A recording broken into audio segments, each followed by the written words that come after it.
Let the path be pointed.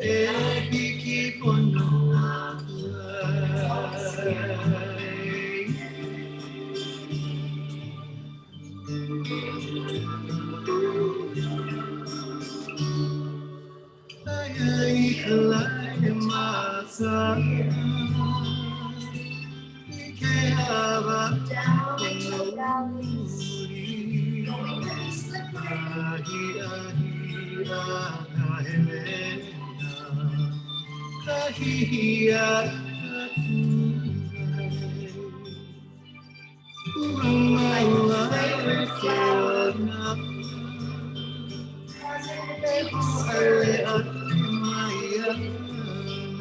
This is my story of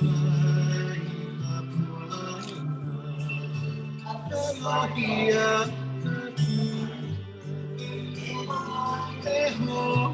Come to the inside. And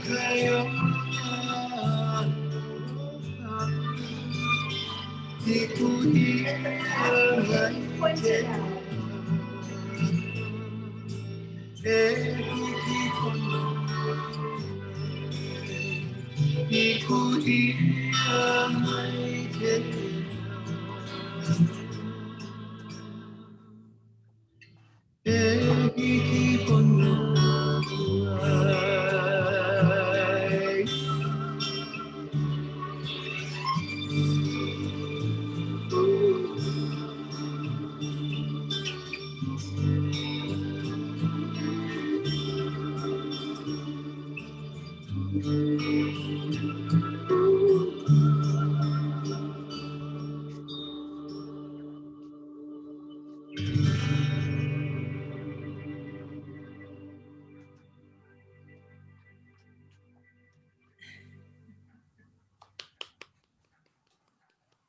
Wonderful job, everybody. Great. Yes. Right. Carlene from Manitoba, Canada, too. Yes. Nice job, everybody. And we're wearing black because of the Eva, for the Eva birds, right? So we wear the colors of what we're dancing to embody that inspiration. So, any questions or comments?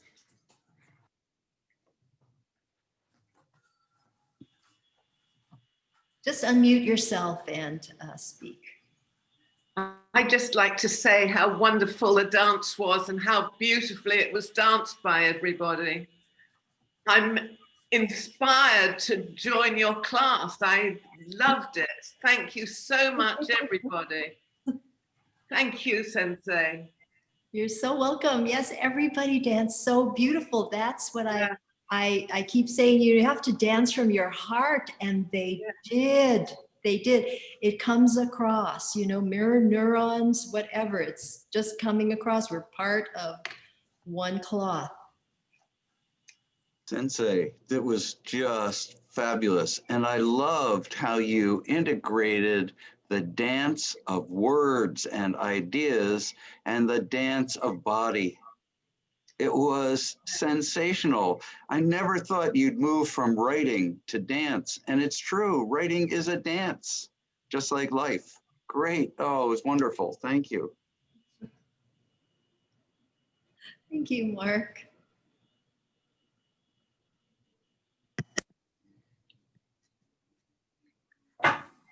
I just appreciate all that all of you brought together. It's not easy to dance on Zoom because of the time lags and the internet doing whatever it does. You all, each one of you just did so beautifully. And I sat here with tears in my eyes and so much appreciation. So mahalo to each of you.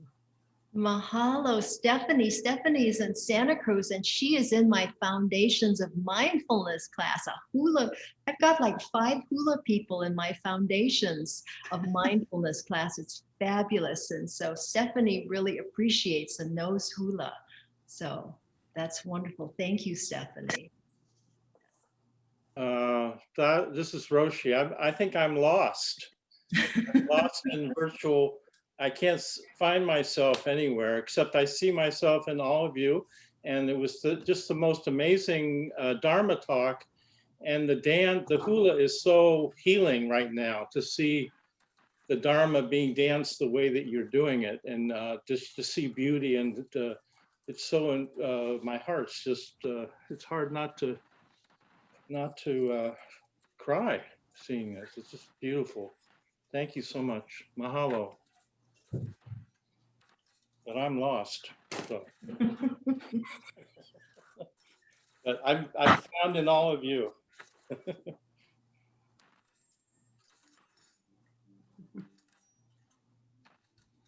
Yeah. Beautiful ocean, right? Beautiful ocean of life. She is helping us realize ourselves, our true selves. June, I really appreciate your sharing the poem of that 22-year-old. Wasn't she amazing? Wasn't she? She was beautiful, absolutely inspirational. Yes. Fabulous, fabulous.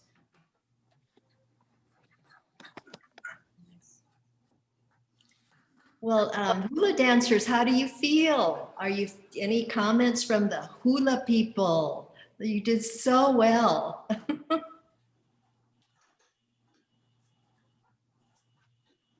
Gwen, yes. Oh, Tanya, yeah. I just wanted to say that I really liked the point that Kaiona sends these giant birds as her messengers.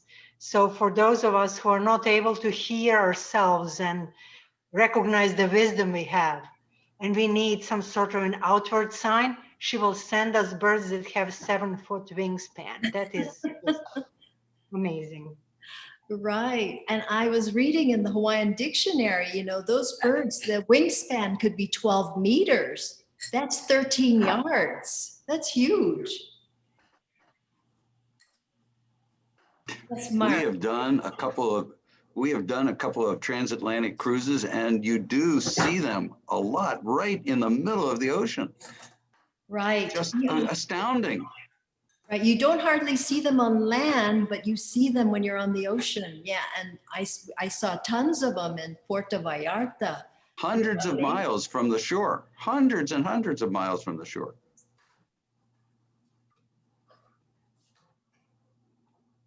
Right. So the Eva birds also, you know, has meanings, have meanings. The Hawaiians actually, sometimes it was not so good, you know, they thought it meant thief because it would, you know, shake birds, get birds that had just eaten food and shake them so they could eat it. But it's interesting, the tattoo artists that do tattoos of the Eva birds, they symbolize survival and prophecies.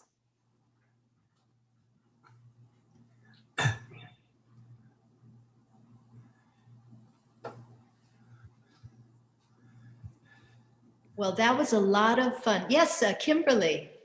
Oh, well,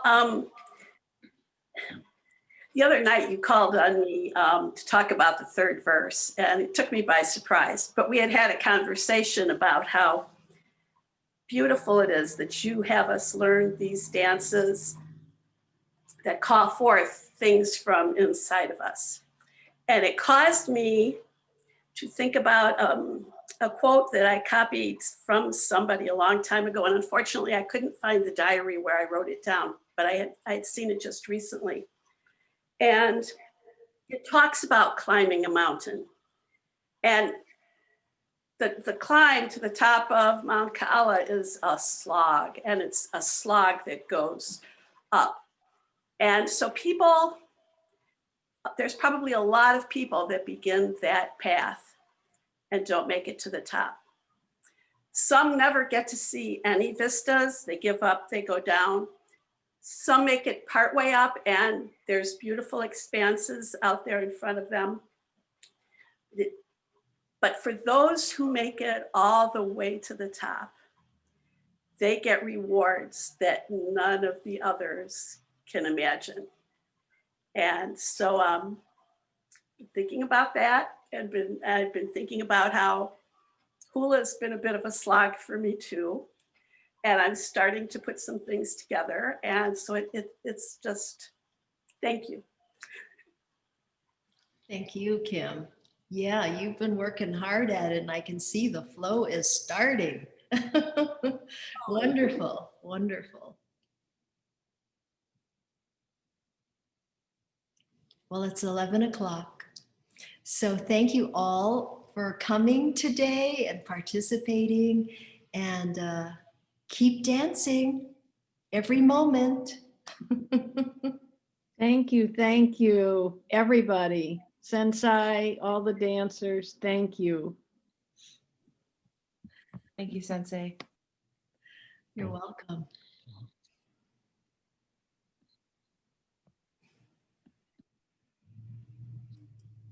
Thank you so much.